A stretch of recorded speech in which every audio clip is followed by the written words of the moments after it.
हार्दिक स्वागत तथा नमस्कार।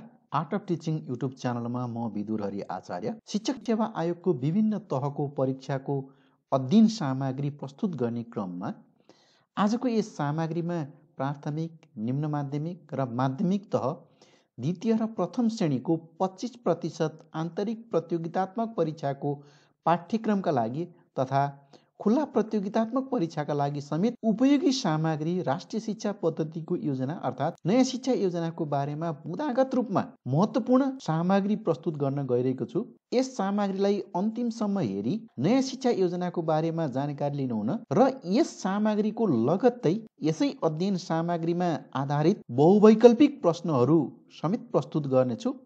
यस सामग्रीलाई राम्रोसँग अध्ययन गरी वस्तुगत प्रश्नको तयारी गर्न पनि अनुरोध गर्दै अबको विषयवस्तु सुरुवात गरौँ।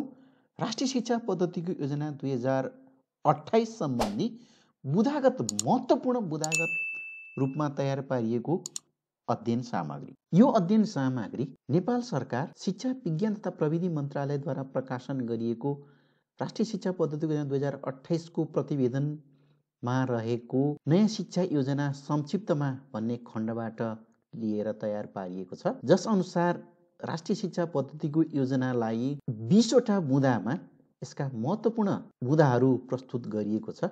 यसलाई म क्रमशः प्रस्तुत गर्नेछु। पहिलो नम्बरमा शिक्षाको उद्देश्य। नयाँ शिक्षा योजनाको अर्थात् राष्ट्रिय शिक्षा पद्धतिको योजनाले प्रस्तुत गरेको शिक्षाको उद्देश्यमा राष्ट्र र राजमुकुटप्रति वफादार रही पञ्चायती व्यवस्था अनुकूल आचरण गर्ने, नागरिक तयार गर्ने तथा विज्ञान र प्राविधिक ज्ञानको प्रसार गरी देश विकासका लागि आवश्यक जनशक्तिको पूर्ति गर्नुहुनेछ भन्ने शिक्षाको उद्देश्यमा राखिएको छ। यसैगरी दोस्रोमा शिक्षाको सङ्गठन उल्लेख गरिएको छ। यस अन्तर्गत निश्चित उद्देश्य प्राप्ति गर्ने लक्ष्य राखेर शिक्षाको सङ्गठन गरिनेछ भन्ने उल्लेखित छ भने यस अन्तर्गत प्राथमिक शिक्षा कक्षा 1 देखि 3 सम्म हुनेछ र प्राथमिक कक्षा 1 देखि 3 को उद्देश्य बालबालिकालाई साक्षर बनाउनु यसको उद्देश्य हुनेछ। त्यसैगरी दोस्रोमा निम्न माध्यमिक शिक्षा कक्षा 4 देखि 7 सम्म हुनेछ भनेर सिफारिस गरिएको छ र यसको उद्देश्य विद्यार्थीको चरित्र निर्माण गर्नु, 1 देखि 3 को साक्षर बनाउनु, 4 देखि 7 को चरित्र निर्माण गर्नु, यी उद्देश्य रहेको छ। यसैगरी माध्यमिक तह कक्षा 8 देखि 10 सम्म हुनेछ, 8 देखि 10 सम्मको माध्यमिक शिक्षा र यसको उद्देश्य व्यावसायिक शिक्षा दिई दक्ष कार्यकर्ता तयार पार्नु हुनेछ भन्ने उल्लेख गरिएको छ। यसैगरी उच्च शिक्षाको प्रथम तह प्रमाणपत्र तह हुनेछ।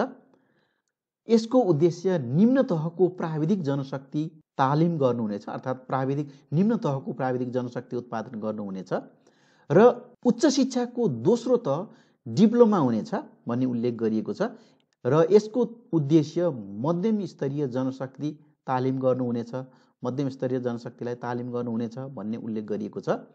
यसैगरी उच्च शिक्षाको तेस्रो तह डिग्री तह हुनेछ।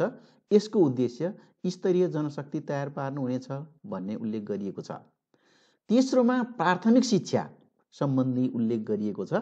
यस अन्तर्गत यस तहमा बालबालिकाहरूलाई साक्षर बनाई नेपाली भाषाको ज्ञान र सिपको विकास गराउनमा जोड दिइनेछ। गणितको साधारण ज्ञान र आफ्ना राजा रानी र देशका बारेमा साधारण ज्ञान दिइनेछ भन्ने उल्लेख गरिएको छ।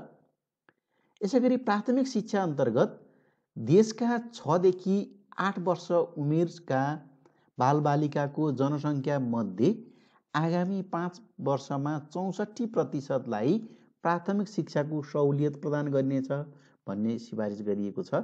एसएलसी वा सोसरह र तालिम प्राप्त शिक्षकलाई प्राथमिक शिक्षक बनाइनेछ भन्ने उल्लेख गरिएको छ। दुर्गम क्षेत्रका विद्यार्थीलाई र गरिब विद्यार्थीलाई निशुल्क तथा अरूलाई सुपथ मोलमा राम्रो स्तरको पाठ्य पुस्तक उपलब्ध गराइनेछ। यसैगरी प्राथमिक शिक्षाको अन्तमा जिल्ला स्तरीय परीक्षा गरिनेछ भन्ने उल्लेख गरिएको छ र प्राथमिक शिक्षकहरूको सम्पूर्ण तलबलाई आवश्यक रकम श्री 5 को सरकारले आर्थिक अनुदानको रूपमा दिनेछ भन्ने उल्लेख गरिएको छ। यस्तै चौथोमा निम्न माध्यमिक शिक्षा सम्बन्धी बुँदा रहेको छ र यस तहमा भाषा र गणितका शिक्षालाई अझ विस्तृत पारिनेछ। निम्न माध्यमिक तहमा भाषा र गणितको शिक्षालाई अझ विस्तृत पारिनेछ। निम्न माध्यमिक तह अन्तर्गत राजभक्ति, देशभक्ति, अनुशासन र जिम्मेवारीको भावना सिकाउने उपयुक्त समय यही भएकोले पाठ्यपुस्तक तथा अरू कार्यकलापबाट चरित्र निर्माणमा जोड दिइनेछ। यसै तहमा पूर्व व्यावसायिक शिक्षा दिई श्रमप्रति इज्जत गर्ने भावना र श्रम गर्ने प्रवृत्ति विकास गराउने प्रयास हुनेछ भनी उल्लेख गरिएको छ। यसैगरी प्राथमिक शिक्षा पाइरहेका विद्यार्थीहरूको 40% बालबालिकालाई निम्न माध्यमिक शिक्षाको सहुलियत दिइनेछ। आइएड अथवा आइए वा सोसरह र तालिम प्राप्त व्यक्तिलाई निम्न माध्यमिक शिक्षक बनाइनेछ। दुर्गम स्थानमा 100% र अन्य क्षेत्रमा शिक्षक तलबको 75% रकम श्री 5 को सरकारले आर्थिक अनुदान दिनेछ।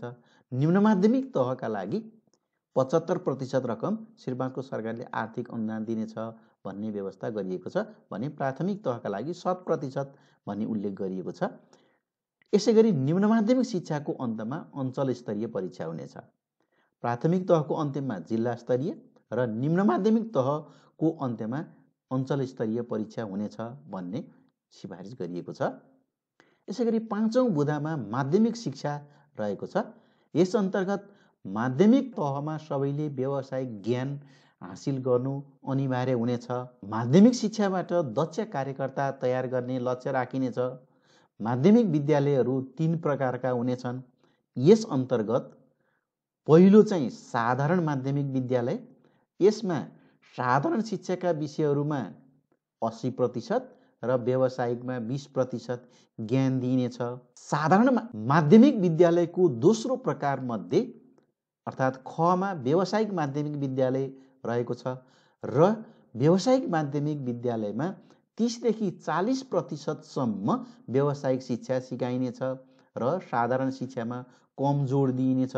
र गमा संस्कृत माध्यमिक विद्यालय र यसमा संस्कृत शिक्षामा बढ्ता जोड दिइनेछ भन्ने उल्लेख गरिएको छ। यी 3 प्रकारका माध्यमिक शिक्षाको व्यवस्था गरिएको साधारण, व्यावसायिक र संस्कृत भने साधारण माध्यमिक विद्यालयमा साधारण शिक्षाका 80% र व्यावसायिक शिक्षा 20%।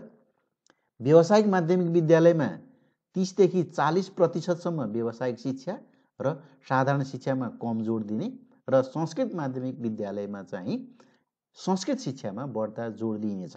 प्राथमिक शिक्षा पाइरहेका विद्यार्थीहरूको 20% बालबालिकालाई तथा निम्न माध्यमिक शिक्षा पाइरहेका विद्यार्थीहरूको 50% लाई माध्यमिक शिक्षाको सहुलियत दिइनेछ। बिएड वा बिए वा सोसरह पास गरी तालिम प्राप्त गरेको व्यक्तिलाई माध्यमिक विद्यालयको शिक्षक बनाइनेछ भनेर योग्यता तोकिएको छ। माध्यमिक शिक्षाको अन्त्यमा हुने राष्ट्रव्यापी जाँचलाई कायम राखिनेछ भन्ने उल्लेख गरिएको छ। यसैगरी 6औं बुँदामा प्रौढ शिक्षा रहेको छ।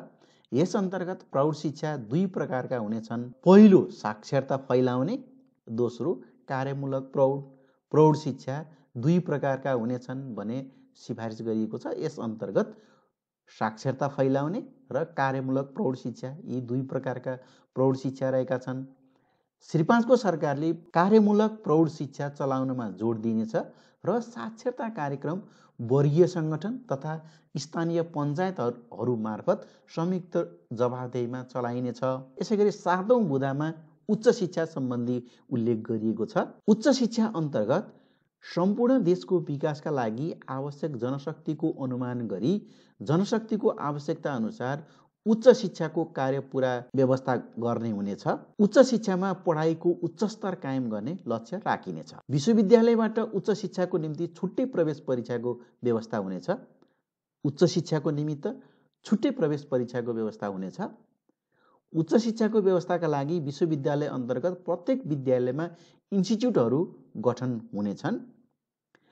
सबै प्रकारका उच्च शिक्षा विश्वविद्यालय अन्तर्गत गठन हुने इन्स्टिच्युटका अङ्गहरू हुनेछन् र इन्स्टिच्युट बाहिर कुनै पनि प्रकारको उच्च शिक्षा दिने संस्था राख्न नपाइने व्यवस्था हुनेछ भन्ने उल्लेख गरिएको छ।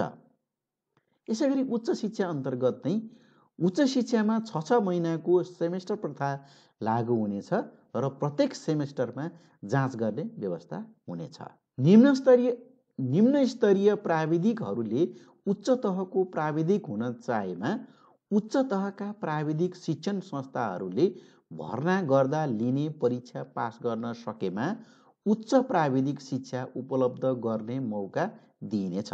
उच्च शिक्षाको एक तह पास गरेपछि माथिल्लो तहमा अध्ययन गर्ने क्षेत्रमा काम गर्न अनिवार्य गरिनेछ। अर्थात् उच्च शिक्षाको एक तह पास गरिसकेपछि त्यसभन्दा माथिल्लो तहमा अध्ययन गर्ने त्यो क्षेत्रका लागि काम गर्नमा अनिवार्य गरिनेछ। उच्च शिक्षा पढ्ने विद्यार्थीहरूमध्ये क्रमशः कला विषयतर्फ घटाई प्राविधिक विषयतर्फ सङ्ख्या बढाउने व्यवस्था हुनेछ भन्ने यो उच्च शिक्षा अन्तर्गत व्यवस्था गरिएको छ भने त्रिभुवन विश्वविद्यालय एउटा स्वशासित संस्था हुनेछ। शिक्षा मन्त्रालयले जनशक्तिको आवश्यकता अनुमान गर्नेछ र सो बमोजिम जनशक्ति तयार पार्ने जिम्मा त्रिभुवन विश्वविद्यालयको हुनेछ। त्रिभुवन विश्वविद्यालयको सञ्चालनका लागि सिनेट र सिन्डिकेटको सट्टामा एउटा विश्वविद्यालय सभा रहनेछ र उक्त सभामा 50 सदस्य रहनेछन् भन्ने उल्लेखित छ। त्यसैगरी 8औं नम्बरमा राष्ट्रिय शिक्षा समिति सम्बन्धी उल्लेख गरिएको छ। सम्पूर्ण शिक्षाको नीति निर्धारण गर्न एउटा उच्च स्तरीय राष्ट्रिय शिक्षा समिति गठन हुनेछ भन्ने उल्लेख गरिएको छ। यसैगरी 9औं नम्बरमा शिक्षण विधि सम्बन्धी व्यवस्था छ। शिक्षण तरिकामा सुधार गर्न प्रत्येक विषयमा शिक्षण सुधार र अनुसन्धान गर्ने आयोजना गरिनेछ। उक्त आयोजनाद्वारा वैज्ञानिक ढङ्गले पढाउने तरिकाको अध्ययन अनुसन्धान र प्रयोग गरिनेछ र आवश्यक शैक्षिक सामग्री तालिम र जाँच आदि गरिनेछ। माध्यमिक शिक्षासम्म पढाइको माध्यम नेपाली भाषा हुनेछ र उच्च शिक्षामा पढाइको माध्यम साधारणतः अङ्ग्रेजी हुनेछ। यो शिक्षण विधि सम्बन्धमा उल्लेख गरिएको छ। यसैगरी 10 नम्बरमा पाठ्यपुस्तक सम्बन्धी उल्लेखित छ। जनशिक्षा सामग्री केन्द्रलाई स्वशासित संस्था बनाउने अर्थात् जनक शिक्षा सामग्री केन्द्रलाई स्वशासित संस्था बनाउने र उक्त केन्द्रले प्रमुख विषयका रूपमा सबै पाठ्यपुस्तक लेखाउने, छपाउने एवं वितरण गराउने काम गर्नेछ। बाहिरका प्रकाशकहरूलाई नमुना अनुसार पुस्तक प्रकाशन गर्न प्रोत्साहन गरिनेछ। यसैगरी 11 नम्बरमा शिक्षक तालिम सम्बन्धी उल्लेखित छ। आवश्यकता अनुसार तालिम प्राप्त शिक्षकको सङ्ख्या बढाउन कला विषयमा शिक्षा प्राप्त गरिरहेका व्यक्तिहरूलाई शिक्षक तालिम दिइनेछ र कला महाविद्यालयहरूमा शिक्षण तालिम विषय पनि पढाइनेछ। शिक्षण तालिमको स्तर बढाउन शिक्षक तालिमको पाठ्यक्रम र पाठ्यपुस्तकहरूको आधुनिकीकरण गरिनेछ र शिक्षण विधिका साथै विषयवस्तुको शिक्षामा जोड दिइनेछ। 12 नम्बरमा शिक्षकहरूको सेवा शर्तमा सुधार। गैर सरकारी शिक्षकहरूको सेवालाई नियमित र सुरक्षित बनाउन जिल्ला स्तरमा शिक्षक सेवा गठन गरिनेछ र महाविद्यालयका शिक्षकहरू विश्वविद्यालय सेवा आयोगबाट नियुक्त हुनेछन्। विद्यालय तहका लागि शिक्षक सेवा गठन गरिने र महाविद्यालयका शिक्षकहरू विश्वविद्यालय सेवा आयोगबाट नियुक्त हुनेछन्। शिक्षकको तलब समान योग्यता भएकाले अरू पेसामा पाउने सरह हुनेछ। गैर सरकारी शिक्षकलाई पनि अवकाश पाएपछि अनुदान दिइनेछ। गैर सरकारी शिक्षकलाई पनि अवकाश पाएपछि अनुदान दिइनेछ। शिक्षकहरूको प्रमोसनमा शैक्षिक योग्यता, अनुभव, विशेष काम र दुर्गम क्षेत्रमा काम गरेको आदि आधारहरू रहनेछन्। यसैगरी अब ती परीक्षा सम्बन्धी व्यवस्था 13औं नम्बरमा छ र आन्तरिक मूल्याङ्कन प्रथा लागू गरिनेछ र विद्यार्थीको विवरण राख्ने व्यवस्था हुनेछ। प्रत्येक तहको अन्त्यमा अन्तिम परीक्षा हुनेछ। एसएलसीको प्रश्न र जाँच गर्ने तरिकामा सुधार ल्याइनेछ। आन्तरिक परीक्षाको नम्बर एसएलसी जाँचमा पनि गणना हुनेछ। महत्त्वपूर्ण मुद्दाको रूपमा रहेको छ। यो बारम्बार सोधिने प्रश्न पनि हो। आन्तरिक परीक्षाको नम्बर एसएलसीमा पनि गणना हुने व्यवस्था कुन आयोगले सिफारिस गरेको थियो भनी प्रश्न सोधेको पाइन्छ। यो 2028 को नयाँ शिक्षा पद्धतिको योजनाले व्यवस्था गरेको थियो। आन्तरिक परीक्षाको नम्बरलाई पनि एसएलसी को जाँचमा पनि गणना हुनेछ। यसैगरी 14 नम्बरमा शिक्षा प्रशासन सम्बन्धी उल्लेख छ। शिक्षा प्रशासन योजना कार्यान्वयन, मूल्याङ्कन आदि साथै लैजाने व्यवस्था गरिनेछ। योजना र मूल्याङ्कनको कार्य पुरा केन्द्रीकृत हुनेछ र यसलाई कार्यान्वयन गर्ने काम विकेन्द्रीकृत हुनेछ। योजना र मूल्याङ्कनको कार्य केन्द्रीकृत र त्यो योजना कार्यान्वयन गर्ने काम विकेन्द्रीकृत हुनेछ। कार्यान्वयनलाई छिटो छरितो पार्न पूर्वाञ्चल, मध्यमाञ्चल र पश्चिमाञ्चलमा तीन ठाउँ भनिएको छ। पूर्वाञ्चल, मध्यमाञ्चल र पश्चिमाञ्चलहरूमा क्षेत्रीय निर्देशनालयहरू रहनेछन्। जिल्लामा जिल्ला शिक्षा अधिकारी रहनेछ र जिल्लाका विद्यालयहरूसँग तिनीहरूको सोझै सम्बन्ध रहनेछ। 15मा निरीक्षण सम्बन्धी उल्लेख गरिएको छ। केन्द्रले विद्यालयमा हुनुपर्ने साधन तथा पढाइको स्तर निर्धारण गर्नेछ र जिल्ला कार्यालयले वर्षको 2 पटक साधनको पर्याप्तता र पढाइको स्तरको निरीक्षण गर्नेछ। निरीक्षणको प्रतिवेदनका आधारमा विद्यालयको मूल्याङ्कन हुनेछ र सोही आधारमा मात्र विद्यालयले अनुदान पाउने व्यवस्था हुनेछ भनी उल्लेख गरिएको छ। 16मा आर्थिक अनुदानको नीति। शिक्षकको तलबको लागि सरकारले आर्थिक अनुदान दिने भवन र अरू साधन निजी स्रोतबाट बनाउने शर्त हुनेछ। तलबका लागि सरकारले आर्थिक अनुदान दिने भवन र अरू साधन निजी स्रोतबाट बनाउने शर्त हुनेछ। 17 नम्बरमा अतिरिक्त क्रियाकलाप सम्बन्धी उल्लेख गरिएको छ। अतिरिक्त कार्यकलापलाई शैक्षिक कार्यक्रमको अभिन्न अङ्गको रूपमा लागू गर्ने र अतिरिक्त कार्यकलापद्वारा विद्यार्थीहरूमा अनुशासन, स्वावलम्बन र जिम्मेवारीको भावना जगाउने प्रयास हुनेछ भन्ने उल्लेख गरिएको छ। 18मा भौतिक साधनहरू। विद्यालयमा विद्यालय भवन, फर्निचर र अरू सामानहरूबारे शिक्षा मन्त्रालयले विस्तृत निर्देशन निकाल्नेछ र प्रत्येक विद्यालयमा प्रत्येक कक्षाका लागि एउटा कोठा र माध्यमिक विद्यालयमा थप प्रयोगशाला, कार्यशाला र पुस्तकालय कोठा हुनुपर्नेछ। यसैगरी नम्बर 19मा राष्ट्रिय विकास सेवा। प्रत्येक उच्च शिक्षा पाउने विद्यार्थी मध्ये उच्च शिक्षाको 3य वर्ष अथवा 5औं वर्ष पास गरेपछि 1 वर्षका लागि राष्ट्रिय विकास सेवा अन्तर्गत गाउँ गाउँमा गई सेवा गर्नुपर्ने व्यवस्था गरिनेछ। राष्ट्रिय विकास सेवालाई 4 दलमा विभाजन गरिएको छ। यी 4 दलहरूमा शिक्षा सेवा दल, स्वास्थ्य सेवा दल, कृषि सेवा दल र निर्माण दल। शिक्षा, स्वास्थ्य, कृषि र निर्माण, यी 4वटा दल राष्ट्रिय विकास सेवा अन्तर्गत रहने व्यवस्था सिफारिस गरिएको थियो। उल्लेखित दलहरूलाई सैनिक तालिम र अरू व्यावसायिक तालिम दिई गाउँ गाउँमा खटाइनेछ। काममा खटिँदा सम्बन्धित मन्त्रालयले पारिश्रमिक दिनेछ। राष्ट्रिय विकास सेवाका सदस्यहरूको कामको निरीक्षण र मूल्याङ्कन हुनेछ। यो 4वटा दल राष्ट्रिय विकास सेवा अन्तर्गत यी राष्ट्रिय विकास सेवालाई 4वटा दलमा विभाजित गरिएको छ। शिक्षा, स्वास्थ्य, कृषि र निर्माण। अन्तिममा छात्रवृत्तिको व्यवस्था। गरिब ज्यानदार विद्यार्थीहरूका लागि छात्रवृत्तिको व्यवस्था गरिनेछ भने यी 20वटा मुद्दाहरूमा राष्ट्रिय शिक्षा पद्धतिको योजनालाई यसका मुख्य सिफारिसहरू, मुख्य मुद्दाको रूपमा प्रस्तुत गरेको छु। यस भिडियोलाई अन्तिमसम्म हेरेर यस विषयवस्तुको जानकारी लिइदिनु भएकोमा यहाँहरूमा हार्दिक धन्यवाद व्यक्त गर्दै यो अध्ययन सामग्रीमा आधारित भएर 50वटा बहुवैकल्पिक प्रश्नहरू, जुन सबै प्रश्नहरू राष्ट्रिय शिक्षा पद्धतिको योजनामा आधारित रहनेछन्, यस लगत्तैको भिडियो सामग्री हेर्न अनुरोध गर्दै यस सामग्रीका बारेमा यहाँहरूको सुझावको अपेक्षा गर्दै यस सामग्रीबाट बिदा हुन्छु। हस्, धन्यवाद, नमस्कार।